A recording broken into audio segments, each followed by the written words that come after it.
Ladies and gentlemen, good day and welcome to Aptus Value Housing Finance India Limited Q2 and FY26 earning conference call hosted by Dolat Capital. As a reminder, all participant line will be in the listen-only mode and there will be an opportunity for you to ask questions after the presentation concludes. Should you need assistance during this conference call, please signal an operator by pressing star then 0 on your touchtone phone. I now hand the conference over to Mona Ketan from Dolat Capital. Thank you and over to you, ma'am. Thank you, Danish. Good morning, everyone, and welcome to the earnings conference call of Aptus Value Housing Finance India Limited to discuss its Q2 and H1 FY26 performance. We have with us the senior management from Aptus to share industry and business updates. I would now like to hand over to Mr. Anandan for his opening comments, post which we can open the floor for Q&A. Over to you, sir. Thank you, Mona. Good morning, ladies and gentlemen. I am Anandan, Executive Chairman of the company. I warmly welcome you all to the earnings call to discuss our performance for the quarter and half year ended September 25, Q2 FY26. Before we begin, I hope all of you had a wonderful Diwali. Wishing you continued happiness, health, and prosperity in the year ahead. And before I start the detailed presentation, just one small update. Mr. Balaji could not join the call today due to a certain medical emergency in his family. He has conveyed his apologies and look forward to interacting with you in the next few days. I am today joined by Mr. C.T. Manoharan, ED, Chief Business Officer, Sanjay Mittal, CFO. And during the year, as you know, we broadened our shareholder base and further diversified institutional shareholding, enhancing the market liquidity and participation from long-term investors. With a vision to reach 25,000 crores AUM in the medium term, we aim to build on the current momentum and sustain 25% plus growth driven by our expanding footprint and consistent execution. As we have consistently shared in our earlier interactions, our strategy continues to revolve around 4 key pillars. Yeah, and I'm pleased to note that we have seen good progress across each initiative. The following are the key pillars that we've been sort of discussing, in the recent times. One, in terms of expansion of expansion beyond southern markets.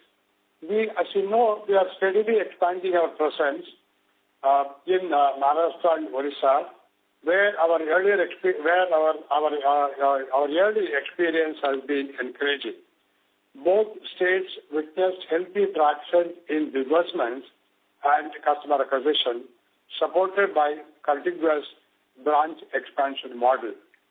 As of 31st October 25, the total branch count in these 2 states stood at 15, including 4 new branches added during the month. Second initiative is our digital enablement and process efficiency. Our new loan origination system, what we call Jiva, has gradually stabilized across the branches.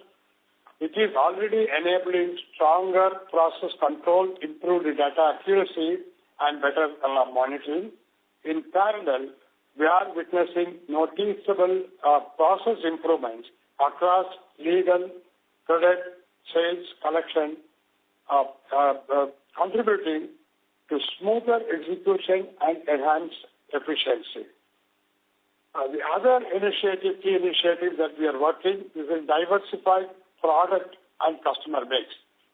Our balanced growth across housing and small business loans continue to support portfolio stability and earning consistency.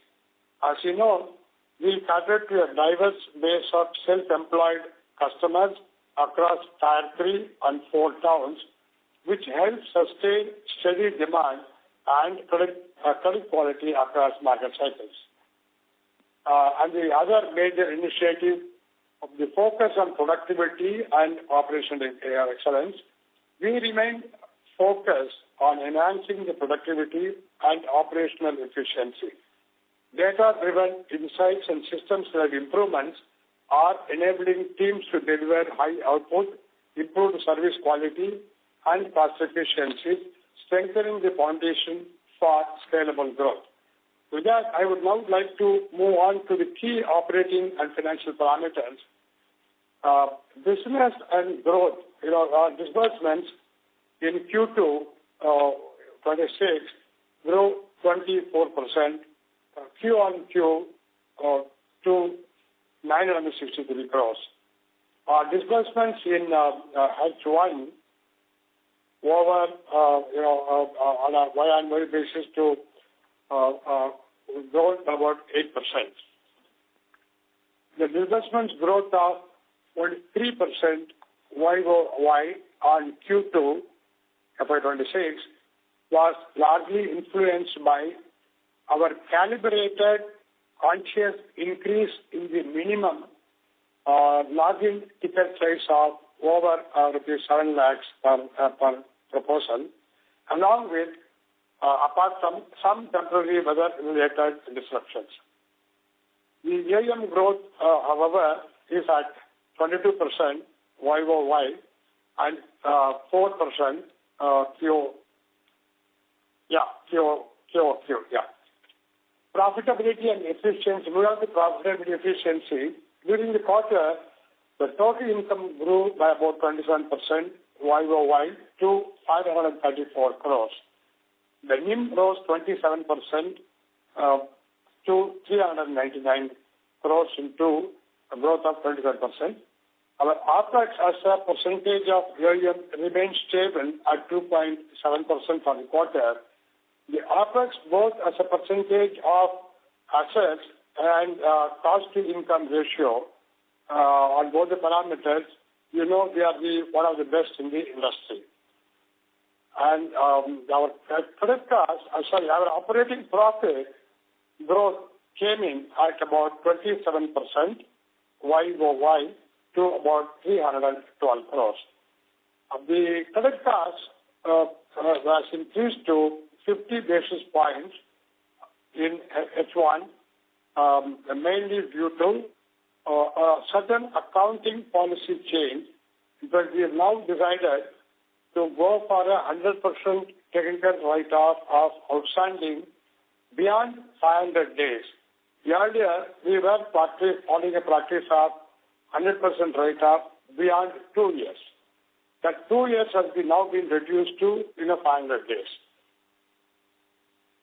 And profit has grown, as I mentioned a while ago, to about 24% to about 227 crores, translating to an ROA and ROE of 7.9% and 20%, which I'm sure all of you must have noticed is one of the best in the industry. And we are able to consistently improve our financial metrics quarter on quarter. The profit, hence, for FY26 rose 26% to about 446 crores. On the asset quality asset quality side, our GNPA has gone up slightly by about 6 basis points to about 1.55%, and our net NPA is at 1.17. We have strengthened our collection organization in this regard at the state level and also at the HO level, whereby a lot more closer follow-up of collections is being pursued with an intent to reduce the GNPA further down.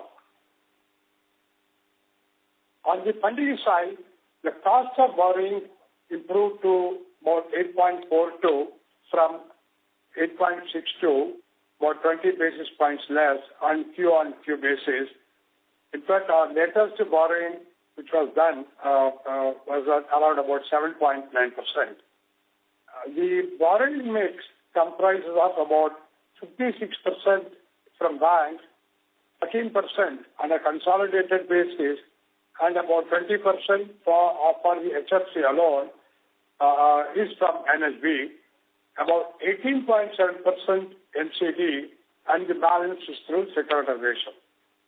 As part of our ongoing focus on liability diversification, we have executed a direct assignment transaction about 170 crores during the quarter and about 300 crores for the half year.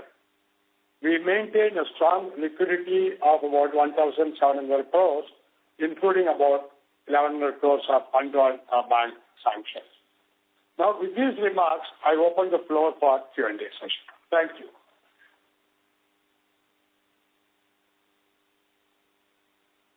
Thank you, sir. Ladies and gentlemen,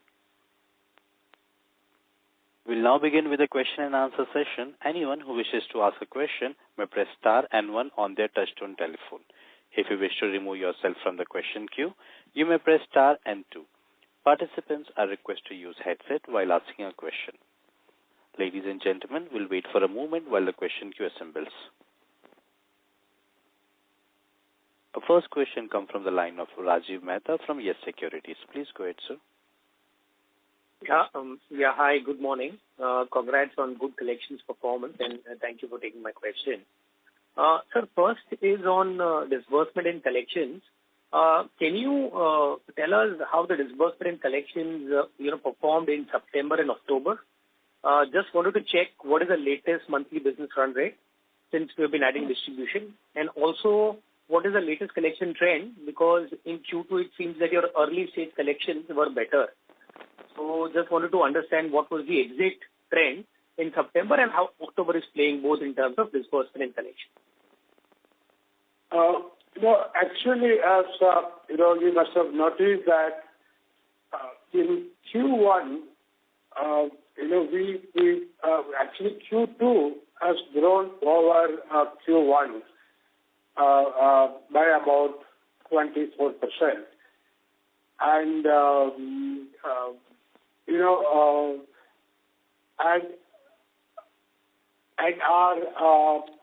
and this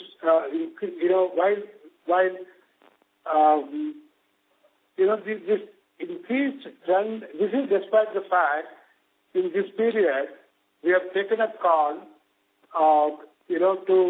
to not to log in any loan of a size lower than rupees 7 lakhs, with a specific purpose to keeping in mind that we would want to maintain clear distance from a microfinance kind of business.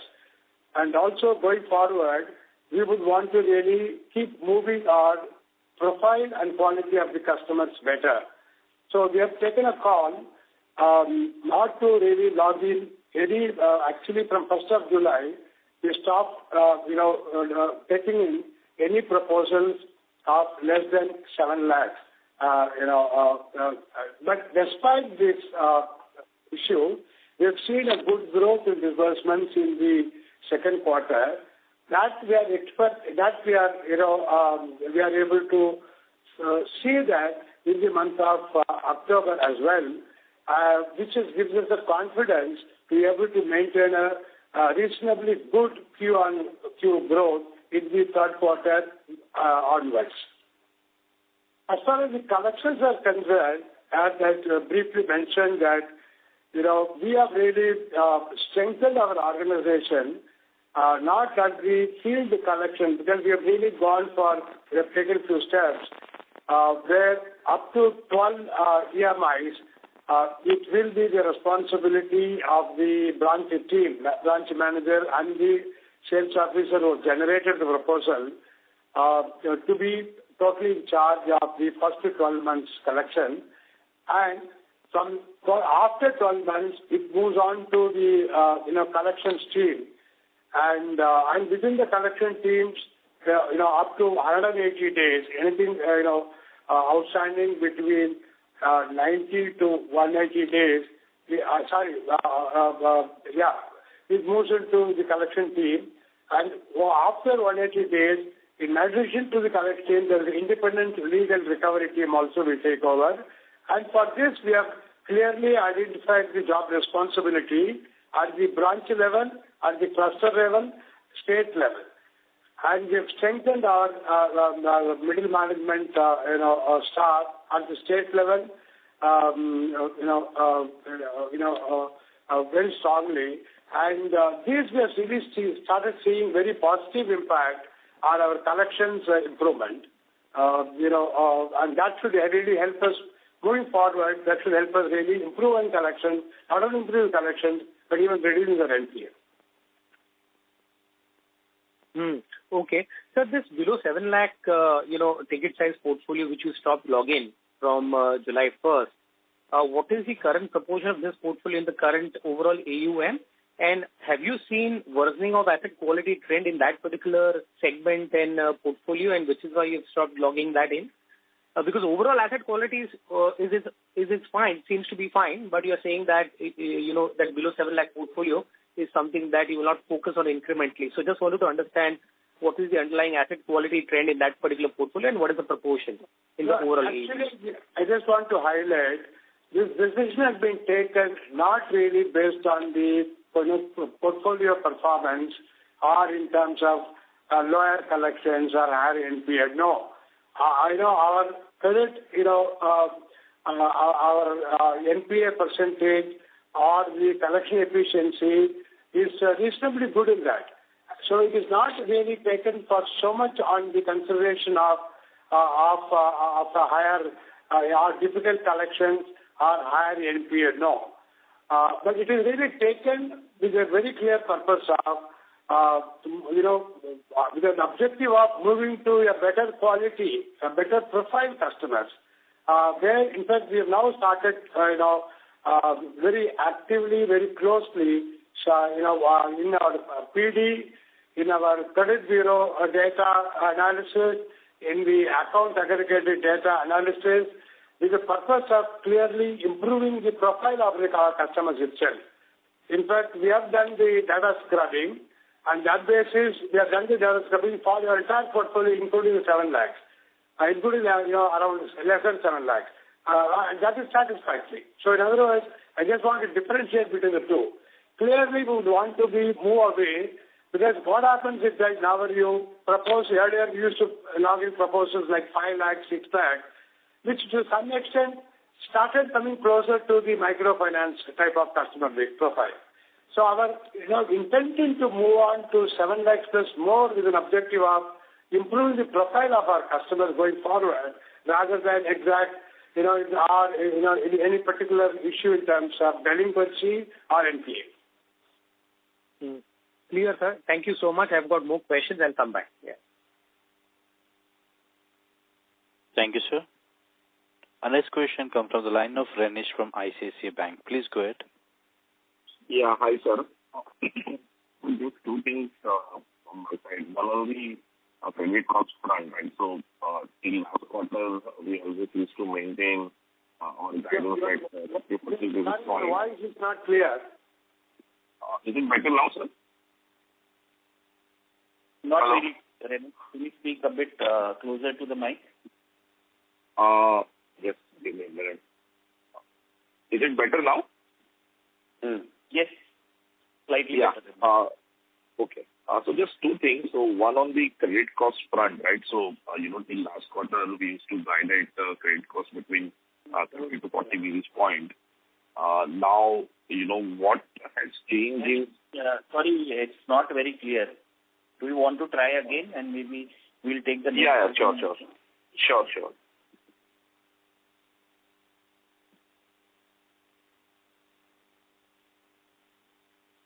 Thank you. Our next question comes from the line of Kunal Shah from Citigroup. Please go ahead. Yeah. Hi, sir. Thanks for taking the question. So firstly, on growth side, so now eventually we have seen AUM growth being at almost 22%. And the asking run rate for what you have been guiding in terms of more than 25%, it really calls for maybe the uptick on the disbursement side on an average to say when you look at it like almost like 30-40% higher than where we are in Q2. So firstly, maybe what is leading to that? Maybe the overall repayment run rate has been quite volatile over the past couple of quarters. It has gone up again in this quarter. And how will we push towards the disbursements to get to more than 25% AUM growth run rate? Yeah. Actually, Kunal, we are very confident of pursuing this 25% run rate in the area. In fact, despite the fact our disbursements are not, disbursement lower in the first half, for a couple of reasons, like I've explained in terms of the cut-off in our loan proposal, size of the loan, 7 lakhs and above, and also certain weather rainfall-related issues in certain pockets, certain clusters that we operate. This has, and also to some extent, the new Jiva software that we've introduced has taken a bit of time to settle down, which has now completely come on board. This gives us the confidence to really, and on top of it, this year we are planning to add 40 branches. Of that, 21, 22 branches has been added, largely in the third quarter, the second quarter. So with all these actions, in terms of our new branches that has come into being, and B is that in terms of completely settle down our Jiva software, and 3 in terms of the the impact of this initial impact of the sales staff at the branch level to get adjusted proposals of only 7 lakhs and above. That's got settled down already. We have introduced it from July 26, July 1st. It got now settled down, and we are seeing the greater fully acceptance level coming in from from October, this month onwards. So this makes us to believe that we can definitely look for. In fact, our experience in the month of October validates some of these assumptions and gives us the confidence that we will be able to move very comfortably towards 20 plus growth. Of course, despite the challenges around. Sure. And volatility in repayment rates over past, maybe this quarter it was higher. So have we seen a slightly higher BT outs? So on the BT outs, basically, actually, no, not really. Because, our BT continues to be around 7% kind of thing, 7.5. Of that, as we said earlier, around 5% is really the customer pay money out of their own source. Either, either of a redemption out of a local sheets or really the money that they've saved from their businesses, that kind of thing. In fact, we have also checked this data after 6 months when they went back to the credit bureau and checked whether these customers have taken loan from anyone else, and they have not taken. Almost 98% of them, they have not taken the loan. So, in other words, that seems to be money genuinely coming from the customer own source themselves. So that leaves only about around 2.5% is really the actual BT going to either the banks, particularly smaller banks, or some of the slightly higher level housing companies, mainly based on the in terms of maybe slightly better interest rates and things like that. But there is no major change or behavioral change apart from this, on this 2.5%. Yeah. So when you look at it earlier, you used to say 2.5% through the cycle. This quarter it was 7.5. But when you do the analysis, maybe most of them have not taken the loans from others. So it's more like a prepayment which has happened. No, again I'm saying the 7.5% of it, 5% came from their own source. It has not gone to any other financier, including the bank. So what has been loan transfer is only 2.5%. This number is annualized. It's not for the quarter. Got that. Sure. Yeah. Got it. And we do a detailed analysis of the 7.5% in terms of what money came from the own sources and what is the extent of loan transfer to other banks or the housing companies. Got it. Perfect. Got it. And lastly, 6 months, we also check the credit bureau. Yeah. Got it. And lastly, this write-offs of 13 odd crores. So you mentioned like it's the change in the policy which has already provided, because when you look at it, it's like really hitting the P&L. So not able to get the context in terms of like was there provisioning also done, because this 13 odd crores number seems to be on the higher side and credit cost is also high. And how should we look at it? Maybe are we largely done with the write-offs, or this could be an ongoing process and credit cost can continue to be relatively on the higher side? Because you mentioned like you have moved from 2 years to maybe 500 odd days. So to that extent, maybe can this continue for next few quarters?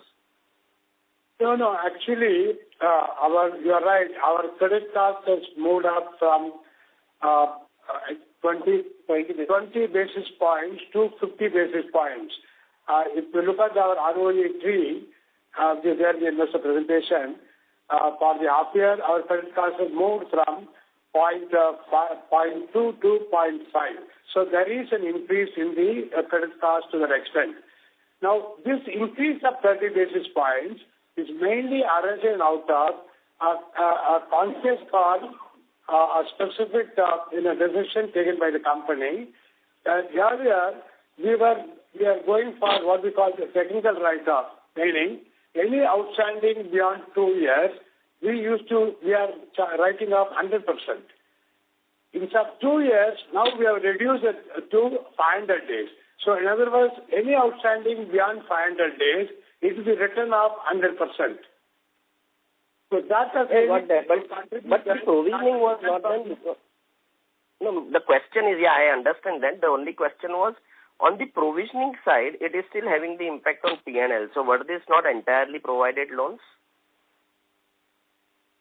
No, it is not. On the provision side, as the initial sheet we have given, there is on the provision side, depending upon your stage 1, stage 2 NPA accounts, whatever, for example, in stage 3, whatever 25% provision that we will be providing consistently, we are providing, and stage 2 also the provision data is given. And on top of the provision, we continue to carry our management outlay of around 48 to 50 crores. That's what the number is given. So it is not about credit cost comprising of both the provision element and the write-off element. Got it.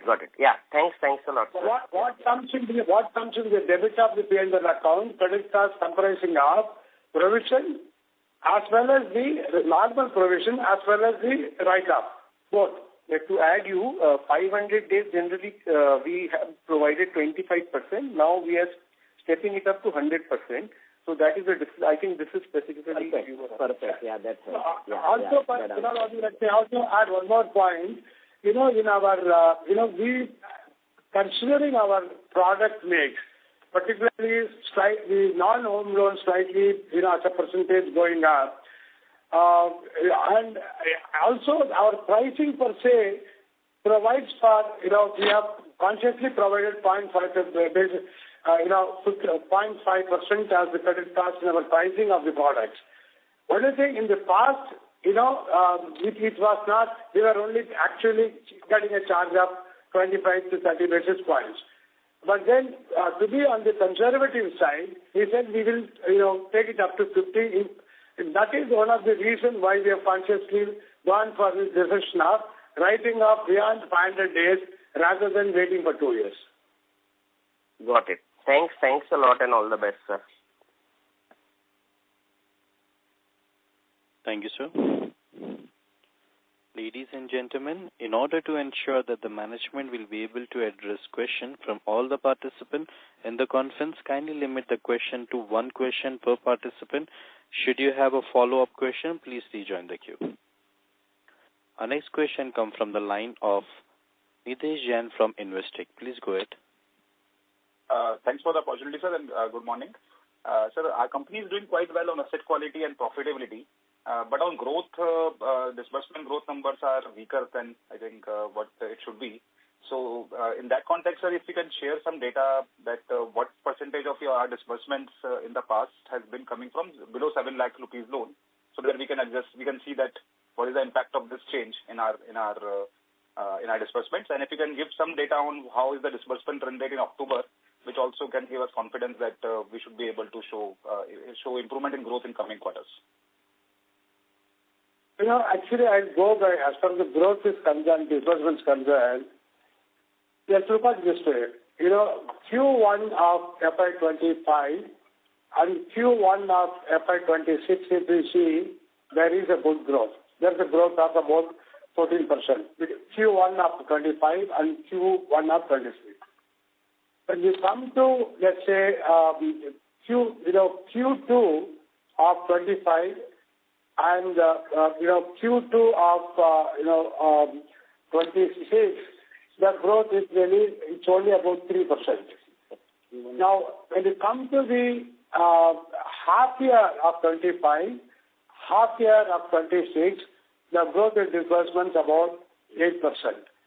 If you see the growth in 26 Q2 over Q1, it is around 24%. So, in other words, our Q2 26 has grown by 24% over Q1 of 26. Not only that, we are seeing that improvement continuing in the month of October. I won't be able to give you the specific numbers of October, but we are very confident for a very good growth rate, reasonably good growth in the third quarter after looking at the October numbers, and there will be a good Q-on-Q growth in Q3 over Q2 of 26. But again, let me tell you, this is despite the fact effective July 26, we have taken the call of not taking the proposals of less than 7 lakhs. Earlier, prior to that, whether let's say in the current year first quarter, or the numbers in the previous year FY25 includes our disbursements where we are taking the proposals even of the size of 5 lakhs, 6 lakhs, 7 lakhs business. So to answer question, yeah. So, what is the percentage of such disbursements in the previous quarters? If you can quantify that. I don't have the number. I can quantify it and share it out offline. But the point is that, as I mentioned, this call is being taken primarily looking at we want to be, clearly away from the microfinance kind of profile of customer. We all know that microfinance loans are sizes around 3 lakhs, kind of thing. But we would want to be very clearly away from it. Yes, B is that we also, in fact, when we have done the scrubbing of all our existing customer data, even what we have done in the past of less than 7 lakhs, our repayment profile-wise, it is normal as the other profile, other customer, 7 lakhs plus. But despite that, we have taken this conscious call of not pursuing that, because going forward, we want to work on improving our customer profiles and loan profiles better. Sure, sir. And second question, sir, is on credit cost. If you can quantify the impact of one-off write-off policy change in this quarter. It's not. No, it's not one-off. This is a policy call. The accounting. There's a policy call we have taken. So going forward, we will be charging off Anything about 1 year, we'll after 500 days, we'll be charging off. Yeah. But sir, in this quarter, the impact would be much higher because suddenly the loans which were in the bracket of 500 to 2 years, on that we have taken an accelerated charge. That flow through will not be at the same quantum from the next quarter, right? So yeah, fair enough. Yeah, it's true. But we'll follow a consistent accounting policy. Sure. So from next quarter onward, then we should again expect the credit cost to come down because there is a slightly higher credit cost because this is the first time we have charged a pool of loans. But from next quarter, do you expect credit cost to come down from Q2 or this is now the new run rate? So I would not want to really, give a specific comment on that. But you are saying, logically speaking, it should come down, yes. Sure, sir. That's it from my side, sir. Thank you. Yeah. Thank you, sir. Our next question comes from the line of Shweta Daftardar from Elara Capital. Please go ahead. Thank you, sir, for the opportunity. So a couple of questions. So you clearly mentioned that we are one of the best in OPEX to assets and operational efficiency. Also, we'll be relying more on productivity going forward.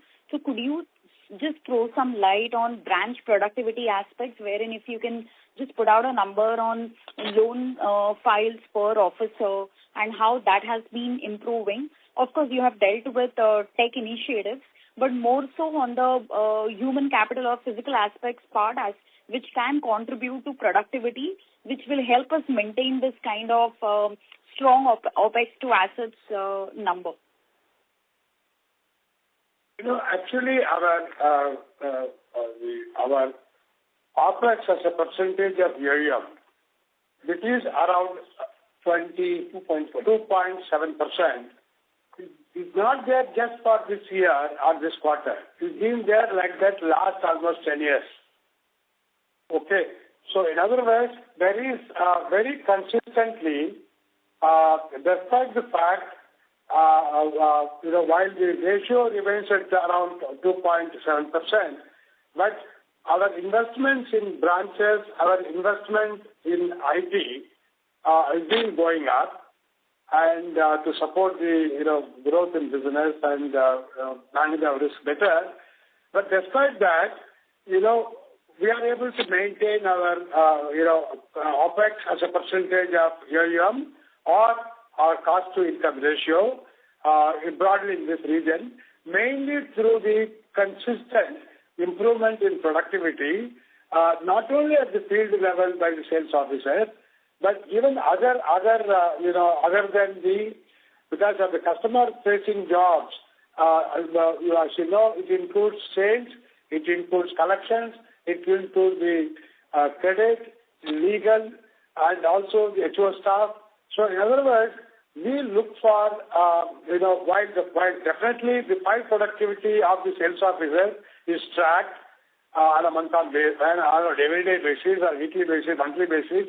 Equally, we are also able to bring in productivity in all of our support functions and the HO functions also.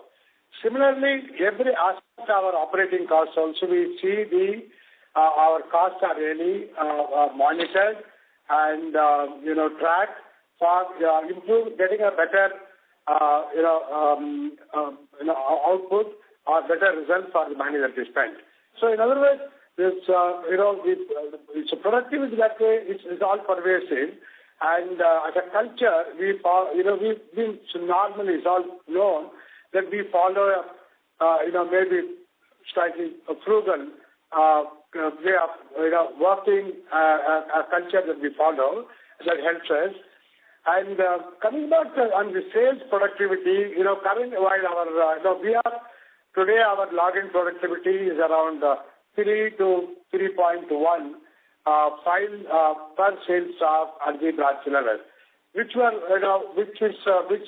are some branches which are doing higher, some sales officers are doing higher, some branches they are doing lower, and this is average what is given. But we are working in that area of improving that from the current level. Okay, sir. So second question is on ticket size. So because you mentioned you have done data scrubbing and also you evaluated and have decided to move and shift towards slightly higher ticket size.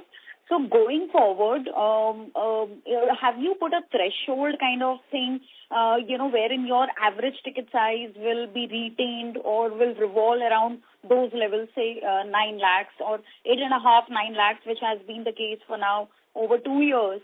So any thresholds on ticket size beyond which you will not like to exceed and maintain your core focus? No, actually it is like this.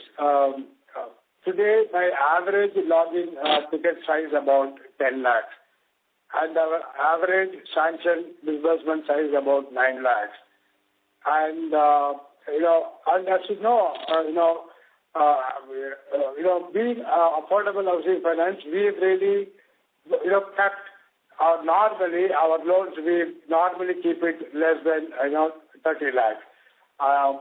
But the range that we operate is really now is about from, let's say, 7 lakhs to around largely 15, 16 lakhs. Another range. But then if there are a good customer profile, we will go, but not beyond 30. So in other words, we have really taken a conscious call because given the market that we address in terms of Tier 2, Tier 3, Tier 4 cities, and given the profile of the customers largely self-employed, we have taken this in terms of, we would not look at loans generally beyond, while, we can, as you know, there is nothing like legally or RBI NHB guidelines doesn't prohibit us to do even much higher value. But we have, in the company, taken a call that we don't want to do any loan beyond, let's say, 30 lakhs. But then less than 30 lakhs also we have chosen, by and large, we'll be confident, very happy, between 10 to 20 lakhs. Okay, the 10 lakhs, now we are at 7. Progressively, our plan is really increase it by 1 lakh average ticket size per year. So if it is 10 lakhs login today, we may look at 11 lakhs next year and maybe 12 lakhs year after. That's the way we go. And this also reflects partly the inflation that takes place in the construction cost. So it is not really taking a higher risk in that sense. Yes, very elaborate answers, sir. Very helpful. Thank you so much and all the best. Thank you. Our next question comes from the line of Shailesh L. Kanani from Centrum Broking. Please go ahead. Yeah, good morning. Thanks for the opportunity. So my first question was respect to our stopping of disbursement below 7 lakh ticket size. Now, I appreciate the fact that we are doing it to stay away from MFI customers, but in the past, our commentary has been that there is not much overlap, no overlap as such with MFI customers. And to be honest, our asset quality has been better vis-a-vis peers, right? So why this move when the disbursement are kind of little bit lagging than our earlier assumptions? So if you can just elaborate something on that front, sir. So as I mentioned, this decision to, log in only 7 lakhs plus transaction, it is actually, in our view, it is the right decision for the company going forward. Yes, it has met with a short-term impact of our disbursements growth slightly, got impacted in the, let's say, second quarter, maybe second half as well. But then that is, very temporary according to us. In fact, now we started seeing our entire team has, down the line has accepted that. And now in October, we now got to, everybody now got adjusted to, got reconciled to, started working. Okay, hereafter going forward, this company is going to do only 7 lakhs and above. Now the point in the 7 lakhs is more than the point in 7 lakhs. The objective of the decision is really long term. The objective is progressively we want to, move towards a better category, better quality credit-wise customers, and they will have, this will also, they will have more credit bureau data, better credit bureau data, and also they will have better, account aggregated data, and also Because, for things like, for example, even PD, from a manual discussion of PD, now we are planning to go for an audio-video PD, which means that the customer should be able to communicate, talk, and things like that.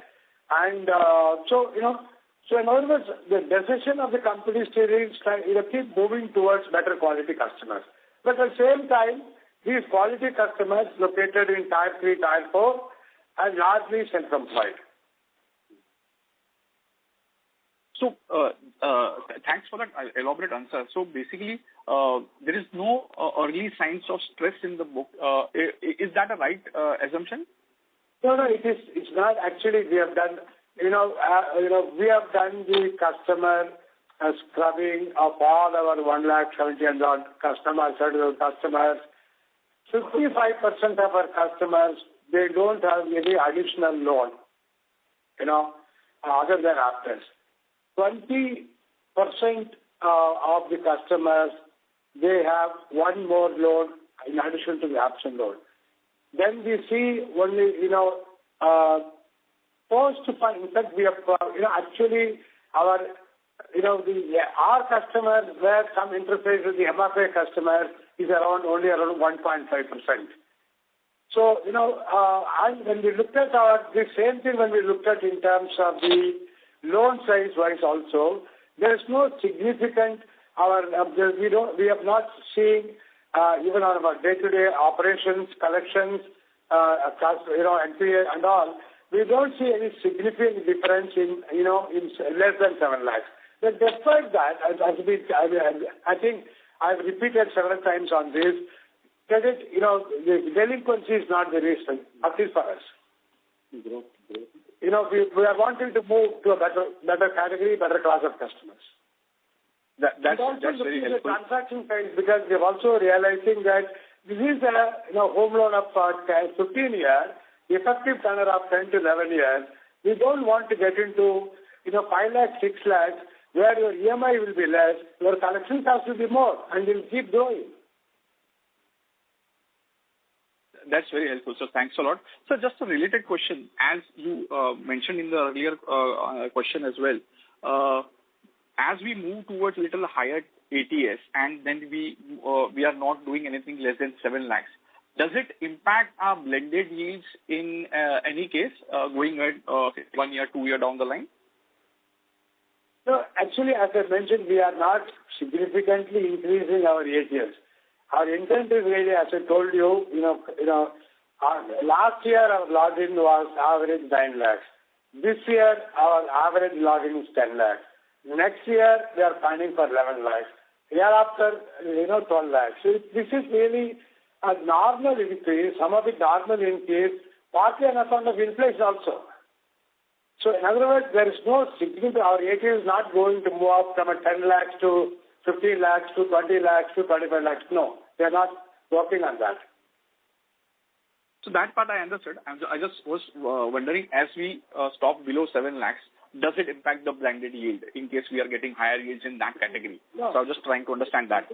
No, absolutely no, because we actually, okay. Thanks for asking the question, but we charge the same rate for all the customers. Yeah. That's not really based on the loan size, Yeah.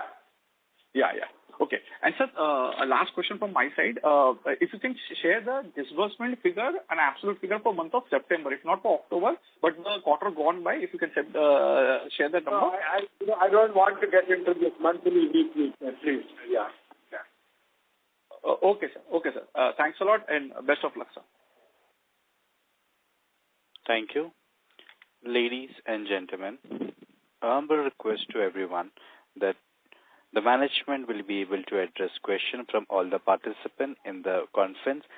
Kindly please limit the question to one question per participant. Should you have a follow-up question, please rejoin the queue. Our next question comes from the line of Samir Bhais from Diamond Asia. Please go ahead. Yeah, hi. Thank you for the opportunity. First of all, congratulations, sir, for a stable set of numbers in a difficult environment, especially given what's happening with respect to the weather changes, etc. I had a quick question on from our medium-term goal of 25,000 crores of balance sheet in terms of loan assets. Just wanted to get your sense on how confident is one to reach this number given the current macro setup, or would you require a meaningful pickup in macro to kind of reach there? Or given with current setup, current productivity numbers, current branch addition plans, we remain confident of hitting that over the medium term? That's one. And secondly, as the prior participant Nidesh asked on the credit cost impact due to policy change, one is obviously the flow part, and secondly, it's the stock part on the current set of assets. Is it fair to assume that the impact on this quarter was mainly due to the stock impact on the policy change, and flow impact incrementally should be lower? That's it. That's all from my side. Thank you. So I'll answer the second one part first. Yeah, the credit cost in the current period, increase is largely on account of this accounting policy change. Okay. Now, whether because of that the credit cost will come down, while we'll consistently follow the accounting policy of writing off dues beyond 100 days, the policy will follow. But and we are confident of maintaining our collections, improving our collections, working on our NPA to reduce it further. But I won't be able to specifically say, because if it is 50 basis points, suppose it becomes 52 basis points or 55 basis points, other 5 basis points variation. I don't want a question to be asked, because saying that you said 50 basis points, now it has gone to 55. It can be 50, it can be 45, it can be lower also. But the point is that, as I mentioned again, we are working, look at our NIM, look at our ROA, look at our ROE.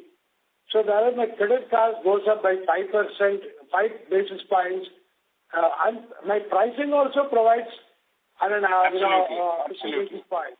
So, that's not getting to, too much on this. Let me tell you that it won't be substantially different.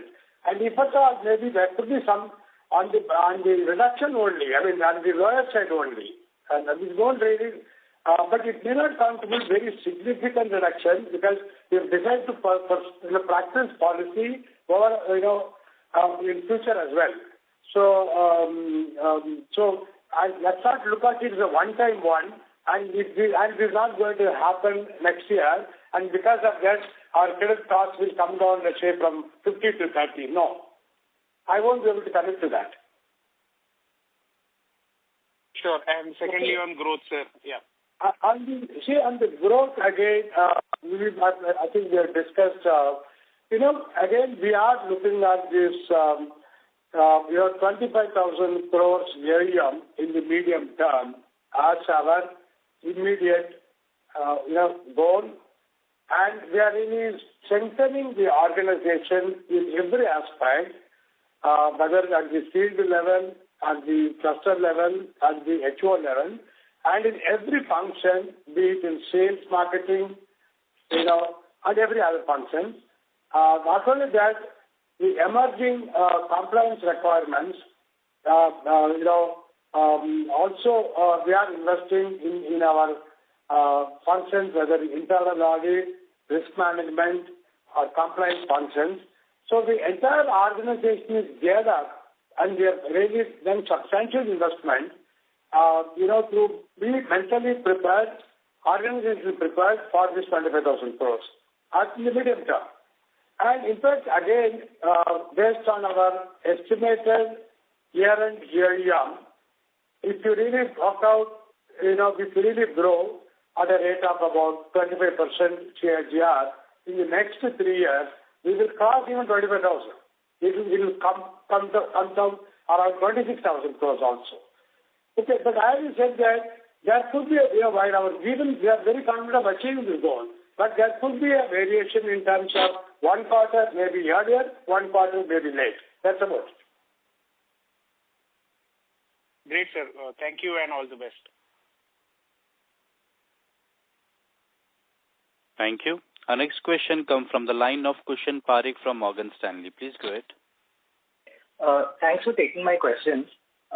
Just a couple of questions. One is I just wanted to check on the incremental yields. I mean, given that we are getting a benefit on the borrowing cost side, have we taken or are we looking to take any PLR cuts on our incremental yields?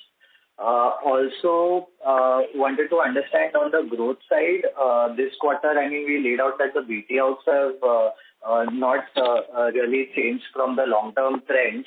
However, I mean, when we just look at on a quarter-on-quarter basis, the runoff in the portfolio has increased from 373 odd crores to 463 crores. I mean, is this? I mean, is the 463 crore odd number the normal run rate that we should take going forward as well in terms of the runoff from the portfolio? Yeah, these are my two questions. Actually, our growth actually really our AUM growth largely depends on our disbursements, and we don't see any concern, at least as of now. Or we have not seen this concern in the last, out of 16 years, we have not seen this kind of, concern, BT concern in the last, 5 years, 10 years. We are in the current year or the foreseeable future, because our the BT rundown is really seems to be in a reasonable range, and we are not seeing any excessive flow or variation in that. So so our challenge in our loan book growth, AUM growth, is more in terms of our ability to enhance the disbursements, rather than get excessively worried about the BT. Because, and having said that, we very closely monitor the BT, and we get into the reason logic in terms of why did this BT happen and where the funding came from. Is it and why is it because of additional loan somebody offered? Is it because lower rate somebody is offered? I mean, we do an exhaustive analysis for every BT. But so our at least at this point in time and for the immediate future, we don't see the BT as a major issue for us. What we see major challenge for us is really how do we really to attain our goals? How do we really and work on the increasing the disbursements, including through improvement, smaller improvements in our ATS. Understood, sir. And on the incremental yields? On incremental yields? Incremental. Actually, actually, we don't have, we are not seeing any pressure, issue, compulsion, regulatory advisory issues, on our lending rates. So, whether it is not, by and large, we do about 15.5 for the home loan. We do for LAP around 17.5 for the LAP. We do around 21% for the SME, and we are, we don't see much of an issue there. And as you have seen that we are able to maintain a consistently, higher than industry level realization. Of course, partly helped by our product mix coming through our subsidiary company, the SME business, where our lending rate is 21 as opposed to the home loan of 15.5. But having said that, actually in the last the Q2, we did make some slight optimization. Because earlier we were charging in the home loan 15.5. For the home extension and renovation, we are charging 17.5. That we have aligned it, and they are classified as home loan given by NSB. So we have aligned that also into home loan rate of 15.5. But the share of the extension are, those is only smaller. It's about 3-4%, about 5-6%. So that way it doesn't impact our, yield, but then it's optically we are able to present ourselves better on the field. Same way in terms of SME, it was earlier 22. We have optimized it 21. But then that again, optically it goes well with the, we understand the regulators and things like that. It's a minor tweaking that we have done. This has not affected our yield. In fact, our yield, for the quarter, for the half year, is good, very good. In fact, much higher, we must have noticed, much higher than any of our competitors. No, fair enough. So, just one last more longer-term question. We've had two big changes in terms of moving from 7 lakh ticket size and also the new write-off policy that we have. Given that is not going to impact yields or credit costs in a very significant way, is it fair to assume that we still are aiming to maintain or improve our 20% ROE target? We are very confident of not maintaining, improving the 20% ROE. We are very confident. Yeah. Understood. That's all from my side. Thank you. Thank you. Ladies and gentlemen, we request you please kindly limit your question to one question per participant. Our next question comes from the line of Gaurav Singhal from WFM Asia. Please go ahead. Hi. Thanks for taking my question. I think most of the questions have been answered, but maybe one more. So, in this direct assignment income, we have a pretty big jump in this quarter, and also we started this recently. So maybe can you share a philosophy on direct assignment? I'm guessing it also helps with the principal business criteria, but what's the philosophy and quantum we should expect? So, see, basically on the direct assignment, we've started, while most of the companies, listed companies in particular, in the housing finance space and the NBFC space, they are doing the direct assignment for several years now. Okay, at least 5-6 years if you can recall. But we are really consciously bit conservative on that. But then looking at it in a broader sense, in terms of going forward from our ALM point of view, from the additional and newer source of funding, and also from the point of view of the principal business criteria as applicable to HL company, we thought it is our interest to look at the direct assignment as well. And so going forward, we will have a part of our portfolio, going and being offered under the direct assignment. But having said that, in the current quarter, we have done a direct assignment of about 190 crores, and in the first quarter, we have done about 130 crores.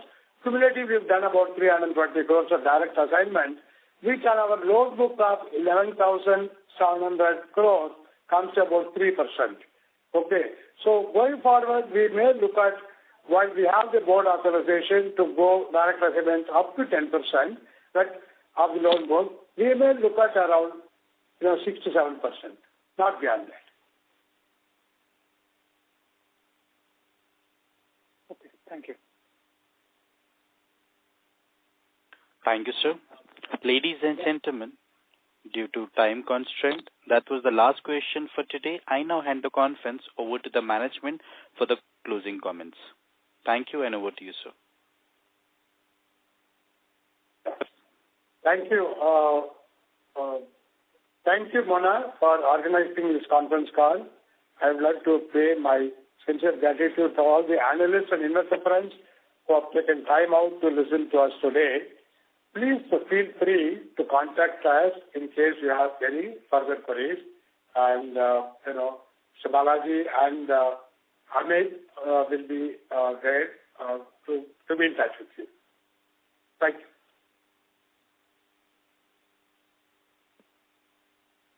Thank you, sir. On behalf of Dolat Capital, that concludes this conference. Thank you for joining us, and you may now disconnect your lines.